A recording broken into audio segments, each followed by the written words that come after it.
just shout out to both Andrea and Omar. I know they've put in a lot of effort into growing this community. So, congratulations on all the work you've done and all that's in front of you.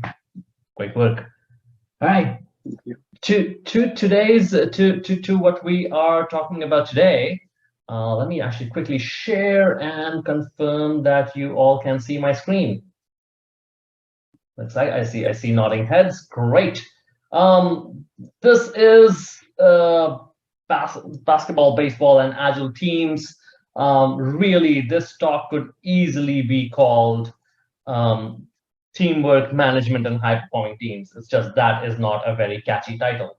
But basketball, baseball, and agile teams is a bit catchier title. Before we get into the sports bit of it, I want to talk about something completely different, which is chickens. There's an experiment run by Dr. William Muir from Purdue University. Nothing to do with Purdue chicken, coincidentally, but this person was at Purdue University, and there was a large farm of chickens available for him to run this experiment with. With humans, productivity is very hard to measure, but with chickens, it's much easier. It's simply counting the number of eggs. Whichever produces the most eggs is obviously more productive. With humans, it doesn't quite work that way. So there were two versions of this chicken productivity experiment. One was he went to this chicken farm and selected. They were all in groups of 9 hens per cage. That in the cages in the farm there were 9 per cage. And he selected the best performing chickens from the entire farm and put them in a single cage. And then he took the best performing cage and just left that alone to compare these two. If I select the best chickens from all across the entire farm, put them in the same cage, in a single cage, the best 9, and I leave the best performing cage by itself alone, and let those breed over time. Which of these 2 cages will perform better? Which of these cages will actually produce more eggs over time? What do you all think? Just real quick, what do you all think? Which cage would perform better? Do you think performed better in this experiment? The one where they selected the best chickens and put them in the same cage, or the one that they left alone, the best performing cage? The one that they left alone. When they left alone, I see a couple of people nodding as well with that.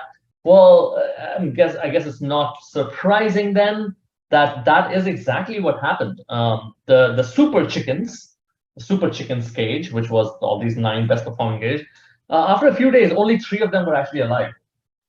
They had literally pecked each other to death.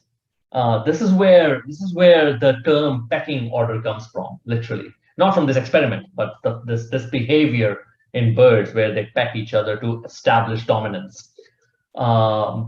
There are pictures and photographs of this on the internet. I did not grab those because those are too gruesome to put in the talk.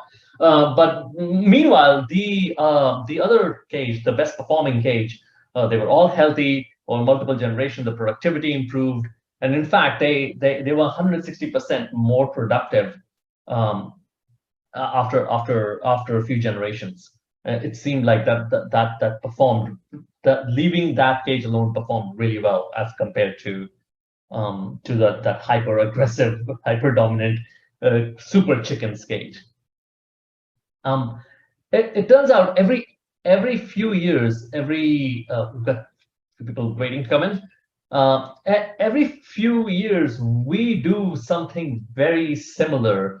At least across the world, we select some of our best athletes and send them away to the Olympics, and that's what the U.S. does with basketball. This is the 2004 USA men's basketball team. For those of you who have ever followed basketball, you will probably recognize some of these faces. Some of the best players of that time. LeBron James is in there. Dwyane Wade is in there. Allen Iverson, Stephon Marbury. One of the best players of that era. coached by Coach Larry Brown, the Hall of Fame NBA coach.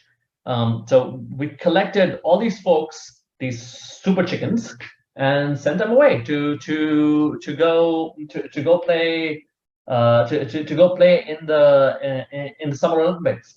Does anyone have any idea how that went? Does anyone remember? Anyone recall? I know it was a while ago, 20 years ago almost. Was this the team that lost to Puerto Rico? Absolutely. This was the team that lost the opening game to Puerto Rico 73-92. This is the biggest loss for the US in Olympic competition ever. They also lost to Lithuania and Argentina. I think this was the first time, this might have been the first or the second time when professionals were allowed to play in the Olympics. But so they lost to Lithuania and Argentina. In fact, and finally got to the third place game and squeaked by Lithuania by a little bit to actually win that game and get the bronze medal. So yeah, what went wrong? We've been already praised. Yeah, got the bronze that time. What do you all think went wrong? What was the problem with this? Egos got in the way. Yeah, egos got in the way. Exactly. Yeah. What else? What else?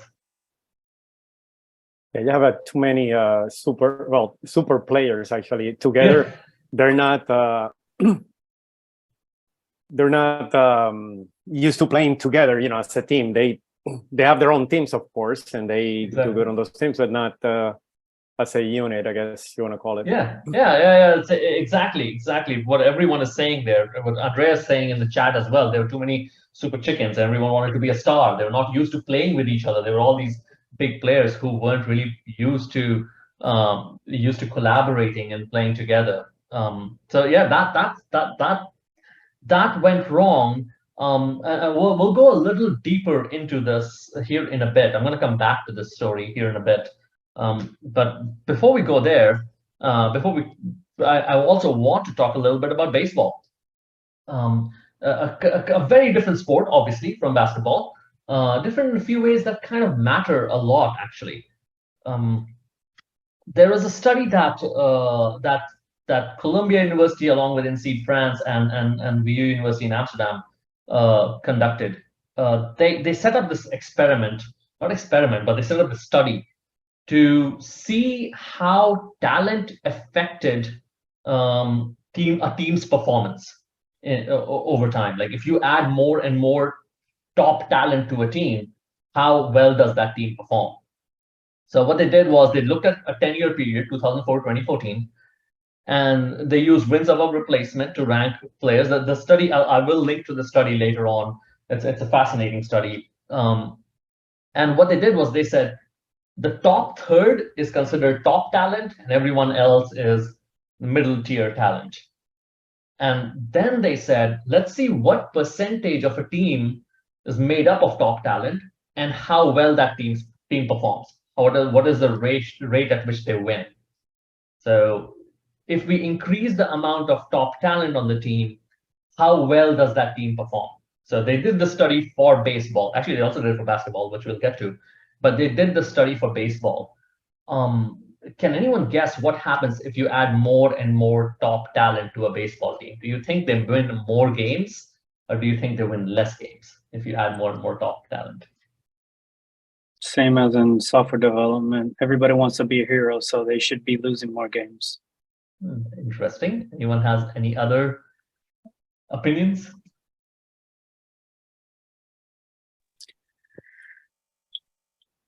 Ideally, you probably want different strengths across the whole game, rather than having multiple people with the same strengths, maybe. Yeah, hopefully, as they are grabbing this top talent, they're grabbing talent that's well spread across. But so when they did this, this is what the results of the study were. This is a graph from the study itself.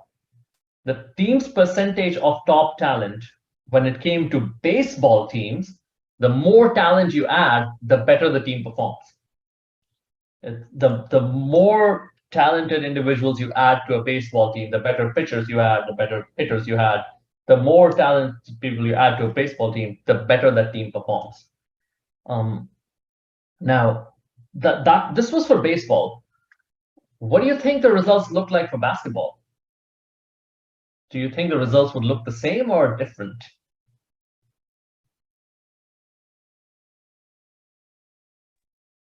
I see you all shaking your heads. It's different sports. I'm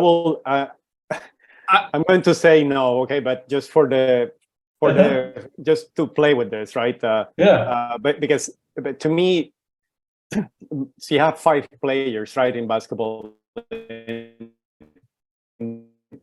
Yeah, forward and the playmaker and all that. But still, one guy can drive the team, right? And in baseball, if you're the catcher, you're the catcher, you're the pitcher, and I don't know, it's different sports. So anyway, that's my no, you're making all the right points. You're making all the right points. Absolutely.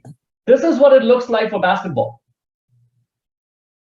As you increase the percentage of talent on a team, it gets better and better. But then after a certain point, it actually starts getting worse. As you add more and more top talent to a team, it actually starts getting worse after a certain point. In fact, if you look at this graph a little closely, and I'll draw the lines there, your performance with 80% top talent on the team is similar to 18% top talent on the team. At least based on this study. They studied real games that happened throughout. So the percentage of top talent on a team kind of has this really interesting curve. The more in baseball, as you add more talent to the team, you get better and better team performance. But in basketball, as you add more and more talent to the team, you start getting better response, and then it levels out and then pretty much starts dropping. They did the same study for also football, and when I say football, I mean real football, the one where you kick the ball with your feet, and it had a very similar curve. It had a pretty similar curve for soccer/football as well.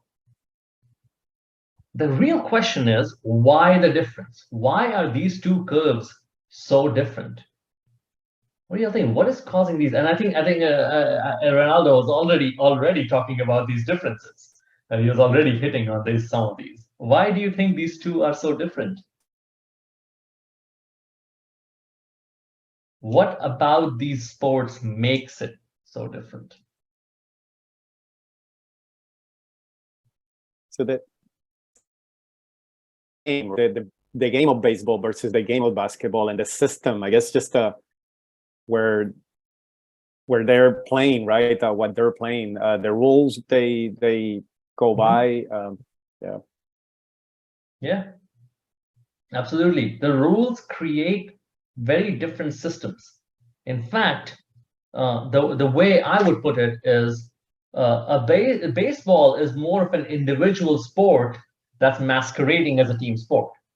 At one point, everyone has their assigned area, and no one's necessarily passing the ball to each other, all that stuff. Where we're essentially running. The hitter is the hitter, the pitcher is the pitcher, the catcher is the catcher. They're not really doing a lot of interdependence. Basketball requires a lot more team interdependence, a lot more task interdependence. You need to coordinate with others to get to get things to get that game moving, to help the other team not score, and you score with some more baskets. Yeah, so Serge saying the defined positions in baseball. What's interesting, and if you watch the modern basketball game, there used to be a bit of defined positions in basketball. It's almost gone away. It's people. Yeah, you call someone a point guard or a power forward, but they're playing all over the place. Those have almost gone away if you watch the game carefully. Again, you need to really be into basketball to see that. A corollary in real football is the concept of total football, where soccer players move all over the pitch rather than be assigned to their own positions. But yeah, the basketball has a lot more interdependence, where people have to coordinate with each other to achieve the outcomes that we need to achieve. Baseball requires a lot less coordination, but a lot more individual brilliance to get stuff done. And this is where the real question for me comes in, which is, what kind of team is yours? When you are working on a team, what kind of team is it that you are working on? Is it a baseball team or a basketball team? Or probably more than what kind of team are you working on, what kind of team should you be working on when we're talking about things like software development or agile teams, for that matter? There's very little interdependence. Do you want is everyone able to by themselves deliver value to customers? Do team members work together to accomplish goals, or everyone just works separately? And is team performance more important than individual performance? What matters more when we're delivering value to customers? What matters more? Does team performance matter more, or does individual performance matter more? My guess is, for most folks, for most agile teams at least, individuals are not able to deliver value to customers by themselves. It's usually going through multiple hands before something is delivered to a customer. There is a good amount of interdependence to make sure that things get done. For most agile teams, in my opinion at least, they are basketball teams and not baseball teams. It is completely possible to have a team that is more of a baseball team. If you are in a call center taking support calls, you're probably going to run more of a baseball team than a basketball team. But if you're doing knowledge work, if you're doing creative work, you're probably running basketball teams. And the problem that we run into when we talk about this stuff is we have an innate infatuation with individual brilliance. We see brilliant people, and our idols are these individuals. Before everyone logged on, Omar and I were having a conversation about these great tennis players who've all been individual greats. That's who we idolize. We even recognize people who work overtime and more than people who figure out how not to. We're mostly talking when we're growing up, we're talking about grades in school. We interview for individual talent and not teamwork. In fact, I found this excellent cartoon that I found this a while ago, where you're going in for an interview. It's an IKEA interview. Why don't you make a chair and take a seat? That's your interview. We interview people to see how well they can do a job, and that is the primary way we try to figure things out, instead of figuring out how well do you work with a team. If we are running a basketball team, it's probably more important to see how well you work with a team to solve problems than how you solve problems individually. Again, if you're running a baseball team, obviously it matters more how well you solve problems individually. But that's really what's happened over the past few years. We've moved on to a more team-based culture, but our management practices are still baseball-based. They're still individual-based. We hire, reward, fire, promote based on individual successes, and kind of go into this whole thing of creating super chickens, creating these promoting and creating these individual brilliance things with super chickens. Meanwhile, my argument here is that successful team-based culture requires team-based management. We have designed our management practices and social contracts that encourages people to act like super chickens. These people living in these systems they are encouraged to act like super chickens because of the way we manage these things, these teams, these organizations. So, well, how do we do some of this stuff? How do we shift this? These are just obviously suggestions. This is not saying anyone can just go and do this tomorrow, but we want to place team performance over individual performance. We want to very, very rarely have things like individual awards. We want to set team goals instead of setting individual goals. In fact, your individual goals, in my opinion, should be, how can I, as an individual, help the team reach their goals? All these things. How do we promote team activities? In fact, that last bit there, safety, vulnerability, direction, that comes from Daniel Coyle's book, The Culture Code. I'd highly recommend it. I think I have it there somewhere. It's the one all the way to the left. Daniel Coyle's book, The Culture Code, and he talks about these are the three things that matter to create high-performing teams and high-performing cultures. Safety, where everyone feels safe to voice their opinions. Vulnerability, where everyone feels comfortable saying, I don't know, or I cannot accomplish this, and I need help. And direction, where we all as a team know where we are headed. We understand the why of where we're going. Google ran the Project Aristotle, where I think they looked across multiple teams, and they came to pretty much the same results that Daniel Coyle published in his book, The Culture Code. Another study I would love to point everyone to is this study by MIT Sloan School. They had 700 people come in, people from all walks of life, just regular people, and they broke them up into groups of 2 to 5, and they assigned them a variety of like small tasks to do. They were not very complicated tasks, but they weren't very simple tasks either. And the success of the group in completing these tasks had almost no correlation with the average IQ of the group. It also had almost no correlation with the maximum IQ of the group members. Can anyone guess what it was most correlated to? There were 3 things they found that it was most correlated. Can anyone guess what those things might have been? Collaboration and leadership. Collaboration in a way, yes. Collaboration in a way, absolutely. Anyone else? Any other guesses to that? And you can feel free to, at any point of time, put something in the chat as well. I am kind of keeping an eye on the chat as well if you don't feel comfortable going off mute and answering.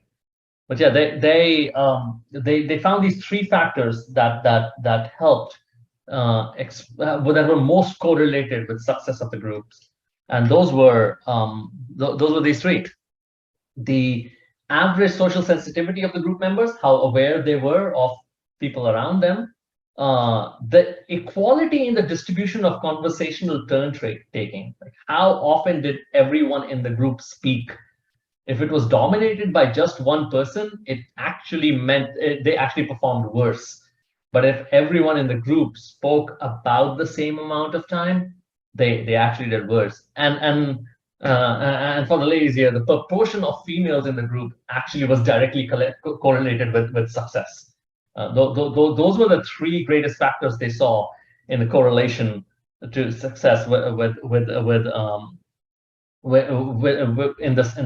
in this task that they assigned them. So yeah, those were the 3 things they found, which I feel is really interesting. It wasn't really, none of these are dependent on any individual. It's dependent on the qualities of the entire group. These aren't individual things. These are the qualities of the entire group. The reason that I've been going through all of this really is to make the point that, oh, sorry, I'm going the wrong direction here, is to make the point that Agile teams are at the base of it, they are teams. The closest corollary to it is a sports team that has a lot of interdependence. In fact, before I go any further, I will give you at least my definition of Agile. My definition of Agile is you work in small batches, you limit work in progress, you get feedback as quickly as possible, and you do not sabotage your ability to do the first 3 points. You don't code yourself into a corner. You do those things. And when you're playing this game, when you're playing the Agile game, if you have individual superstars, they will almost always undermine a bunch of these things, especially if they have been trained in the traditional way. We'll talk about superstars here in a bit who have been trained in the modern way and are actually very helpful to the team.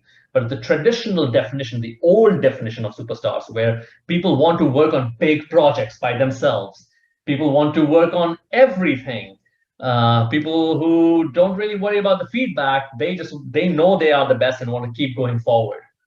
Those will undermine almost all of these. And again, I will talk about superstars who, in the modern sense, here in a bit as well. If this is the game we are playing, if this Agile game is what we're playing, our objective really in this game, just like a basketball team's objective is to score more points and not allow too many points, is this frequent delivery of quality products that maximize value for customers. That is the game we're playing. This literally is the game that we are trying to play. And the rules for this game, in my opinion, can be found in what are the 4 metrics of flow. How do we use those to encourage basketball management on our teams?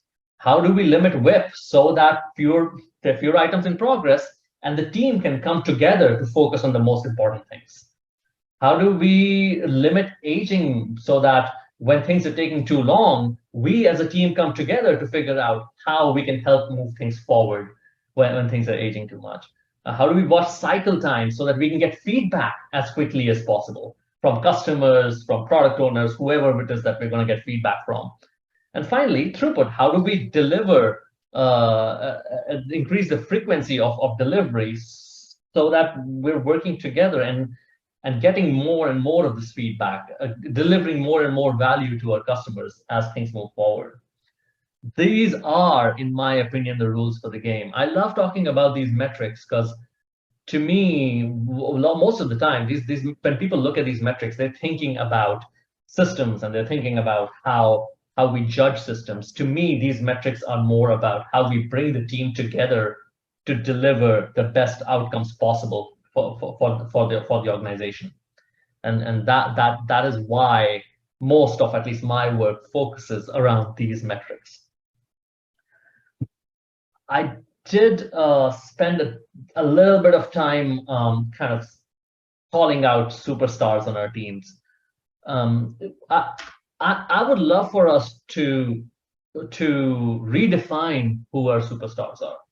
I would love for us to to create this new definition of superstars, where these are the folks who help to propel the team forward as a whole, rather than just an individual thing. These are team members who make everyone else's life easier without sacrificing their own. I don't want people to be working 20 hours just to help everyone else out. But how do we recognize those folks who promote those characteristics, safety, vulnerability, and direction on a team? How do we get to that point where we are actually considering those folks as our superstars? And the fun part is most of the traditional superstar developers are trying to do these things. They're just trying to do it in their own way. We kind of need to bring them to the team to help them see how they can help the team better. I'm going to go all the way back to the beginning. Remember we talked about the 2004 US basketball team, US men's basketball team. Another 4 years later, it was the 2008 Olympics, USA men's basketball team. They replaced Coach Larry Brown from the NBA with a college coach, with a coach that would treat these folks as students and not experts. They were actually invited to a 3-year national program. I remember Ronaldo was talking about how these were just superstars on the different teams, and we had brought them together and expected them to play well. So instead of doing that, they said, if you're going to be on the Olympic team, you're going to be in this 3-year program, and we're going to randomly pull you together and have you play games with others way before the Olympics throughout the course of that time. The Redeem team, exactly. Some of the superstars from prior, they actually became leaders instead of just holding back and being individual superstars. There's a great article on this by NBC Sports, and I think you can find it on ESPN's Bleacher Report, about the 2014, and they talk about how the environment was just really toxic, and people were not performing because the environment was so bad in 2004, and all that turned around in 2008, and how that program put in place by Coach K from Duke actually changed these things around. And obviously, as a result, the team did win the gold medal.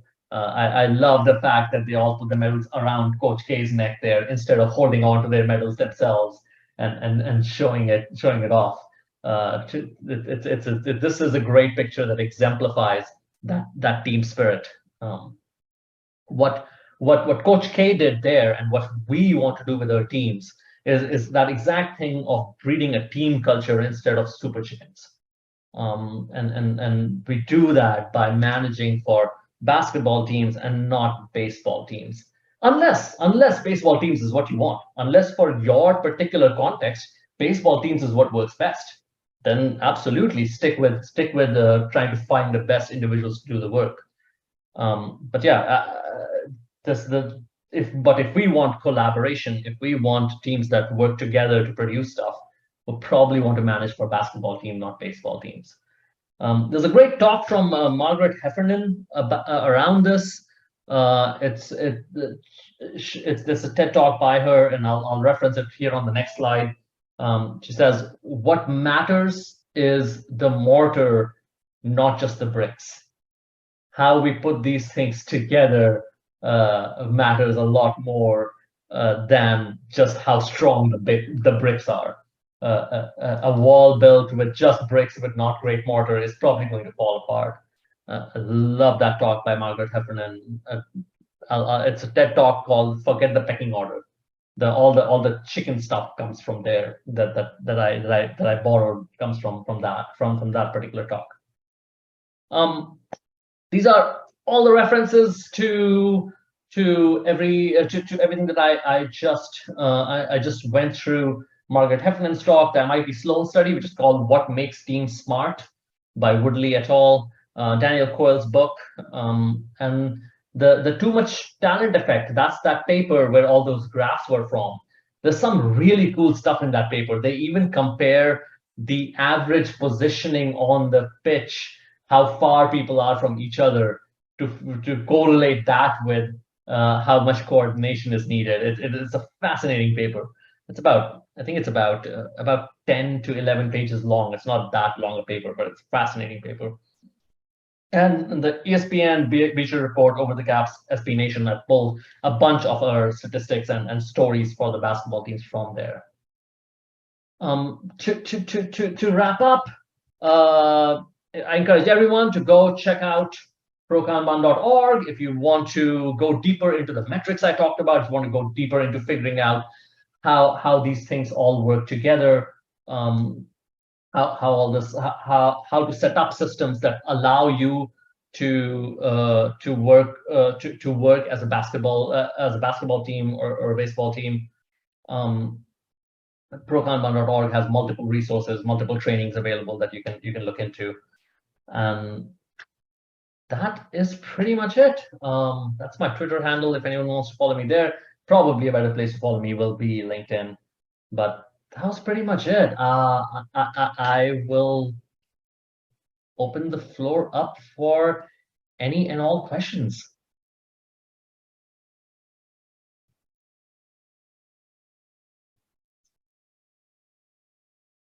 Just you all can ask the questions. I'm not guaranteeing that I'll answer them.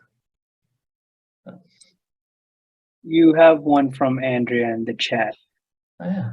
It says, for public sector workers, how does or how would a basketball team concept work when many people are fighting to be super chicken or either just a lazy chicken?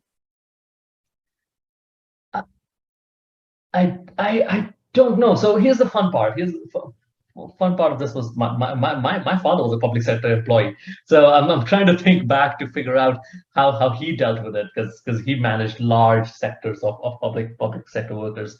For me, I love to go back to Daniel Cole's work, the culture code. How do we get to the point where people are okay saying, I don't know how to do this, or people feel safe saying, I need help with this, and at the same time, people buy into the direction we're moving in. My guess is for most public sector work, what I have seen is it can be a very collaborative place.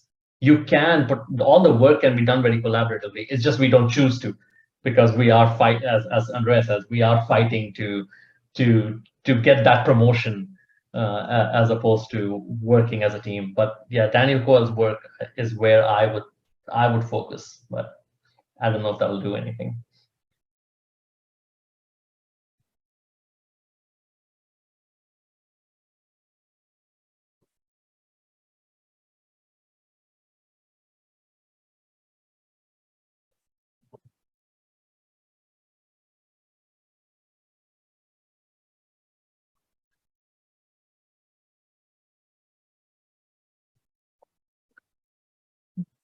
I did have a couple of other examples from sports as well. At least there was one other example of I took that out of here because it makes the title too long when you start also talking about football, and now I'm talking about the football that where you use the hand to throw the ball.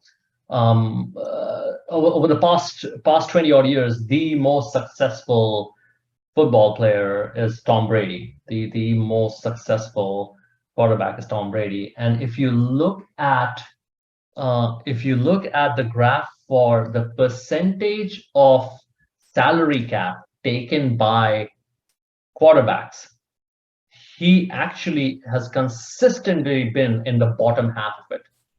He has actually taken pay cuts so that the people around him can get paid more, so that he has a stronger team around him that can actually help him win championships. Once he wins championships, he gets all the advertising contracts and all that stuff and makes his money that way. But he has repeatedly that is the definition of a superstar that performs great, but also helps his teammates out so that they have a stronger team coming together to work through. Andrea has a question about that. Sorry, go ahead. Wouldn't that kind of be more to a type of baseball approach if you come to think of it? Because it shows that one individual is going above and beyond. It's more like he's taking a leadership role of showing how things should be at the top. So wouldn't it be more that of a baseball approach with the goal of getting to a basketball one? Yeah, so this is the fun part about it for me. This is when I was talking about redefining your superstars. Your superstars are now, for me, people who help the entire team move forward, who help everyone else propel forward, who are not just interested in their own particular, I need to make more money, I need to be in the center of everything. It's more about how do I propel the entire team forward, and that's kind of what Tom Brady is going towards. Now, he ends up getting more money because of all this advertising contacts, but his motivation is to see how can we move everyone forward. American football is a very interesting case in this because it's essentially 4 sub teams working. You've got the offensive line, you've got the skill players like the wide receivers, the running backs, and the quarterbacks. You've got the backfield, the offensive line, the defense, which is also the line and the skill players outside, and the special teams. So you essentially have 5 different teams, smaller teams, working together kind of separately, which which is an interesting study in itself. It would be great if someone did that study. I would love to find it. You mentioned that the idea would be to manage a basketball team. Now, when you were explaining the difference between a basketball and a baseball team, I was thinking I have both. And I have a basketball, I have a baseball team in the sense that I have multiple teams working together. So just like in baseball, they have their specific definitions. But then I have a basketball team in the sense that within those individual sub-teams that then they all collaborate to get to that finish line. Would that be a normal approach, or would the goal be to turn that baseball into also being a basketball as well? This is so much of a deeper question than you might even realize. What I have seen for the most part is teams, the individual teams being basketball teams and their collection being baseball teams. This just as you're describing. That's what I've seen most often, that the teams themselves work together, but then they all are trying to optimize themselves. That works. It works best if those teams are by themselves able to deliver value to customers, if they don't have too many dependencies. As soon as we have dependencies and we become interdependent, these teams become interdependent on each other. Now we need to start thinking basketball again, because now we're talking about how do we manage the coordination, the interdependence of these things. How do we actually do it? This is General McChrystal's book, Team of Teams. How do we take a team of teams and make it work? But if you have teams that are able to deliver value completely by themselves, you could totally have basketball at the team level and baseball at the higher level.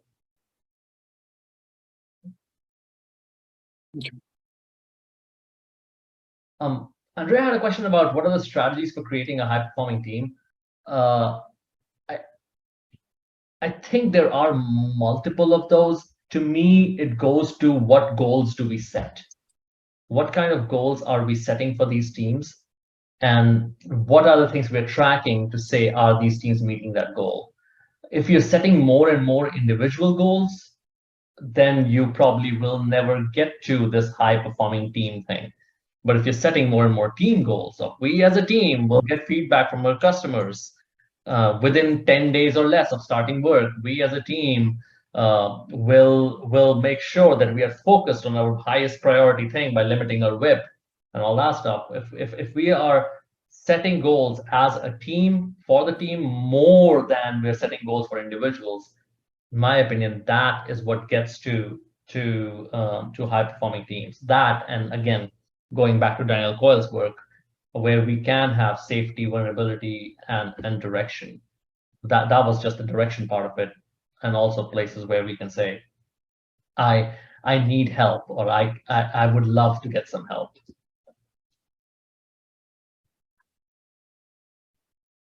Okay.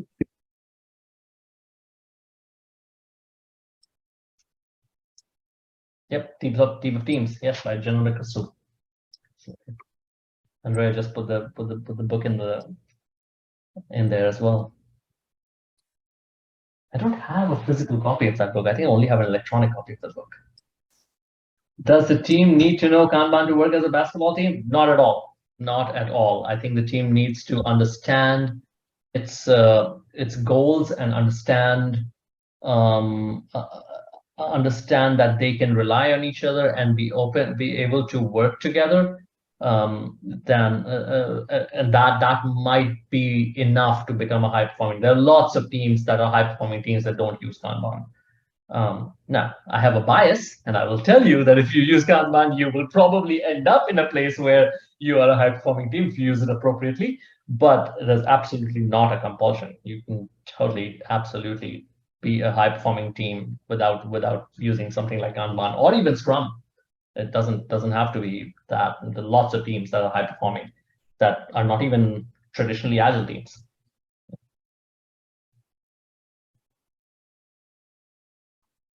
I'm just asking, like, the most interesting questions. What would be step one for a team that knows nothing about Agile?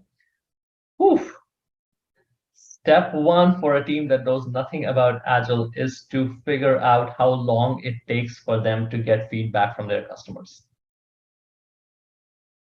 And is that acceptable? In other words, how long does it take for something that they start to finish? And if that is acceptable, if it takes us 2 months to finish things, and that's acceptable, maybe we don't need to do anything else. We can keep doing that. But if customers expect things in a week and it's taking us 2 months, well, now let's figure out. Yeah, theory of constraints is a great place to start as well, as Vivin says. But yeah, it's step one for me is what is our cycle time? How long is it taking us to get feedback? And then, okay, how do we improve it? How do we make that better? What are some things we can look at to make that better? Notice I didn't say any Agile framework or any book or anything in that. It's simply that. It is simply, in my opinion, figuring out how long it takes you to get stuff done and then improving it. I guess the key there wouldn't even be to mention any buzzwords or any words at all. Yeah. Just ask those main questions, because depending on their history and who came previously, they might get whiplash for just mentioning topics like that. So it's probably good to dress it up as something else and then let them know little by little. Yeah, and Andrea points out, I said cycle time. Sure, you don't need to know what cycle time is. You could just say, how long does it take us to get stuff done? That's literally all we care about. They don't even need to know what cycle time means. How long does it take us to get stuff done? This is how long it takes us. Is that okay? If it is, good. If it's not, how do we improve it?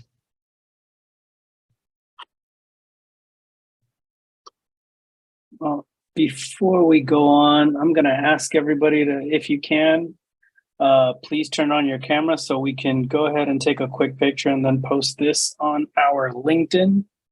So if you don't mind, please, this will be real quick and painless.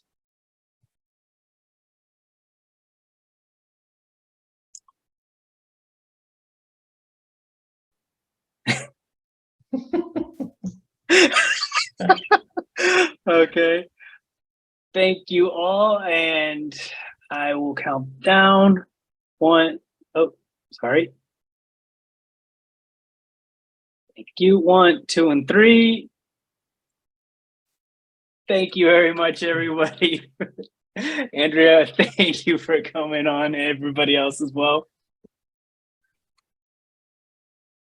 Okay. I did post a couple of links there for those who want to get in contact with Prateek, with Andrea or myself. Our LinkedIn links are right there. There was Prateek did mention prokanban.org, which is an institution that he is one of the greatest instructors I've had in a really long time. So I will put that in there. I do have to admit that. And I'm surprised he didn't mention it, but he also has a podcast, which is called Drunken Agile. Yeah. And that is entertaining as well. You can learn a lot from it. So for those who want to look at it, you can go ahead and sought him out there. And like he said, his handle, I believe it was Singh. Singh PR, SINGH-PR. Yeah. And Drunk Agile, Twitter. If you search for Drunk Agile on YouTube, you'll find us. You'll probably learn more about whiskey than you will about Agile, but some things matter more than others. So. Okay, so anybody else have any questions, any feedback that you want to give? Did you like the topic? Would you want to see Prateek again? I'm biased, so I'd say yes, but then again, we value everybody's feedback, so please let us know. And Andrea just posted the link to Prateek's YouTube channel as well. I have a question for Prateek. Yes, Andrea. Have you drunk the bottle of Old Nassau that I gave you as yet? I had the Old Nassau. Yes, I did, but I did something interesting with it. Just now that we're talking about it. I actually created a drink with it. So there are two things that I learned to do since we went into lockdown, since we all went virtual, was how to make all different kinds of coffee. I have like 6 different ways of making coffee. And I don't have my bartender license, but unofficially I can make probably 30 different drinks. So what I did with the old Nassau was I added two shots of old Nassau, half a shot of elderflower liqueur, and 3 dashes of orange bitters. You shake those up and you serve them over a big ice cube. I call it the elder rum. So it was excellent. You can garnish it with a cherry if you want. It was excellent. So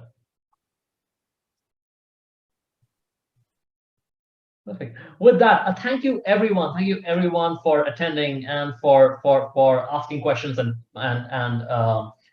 participating, and also coming on camera to take the pic. Thank you everyone for all that. It's always fun to see new people, talk to new people, and kind of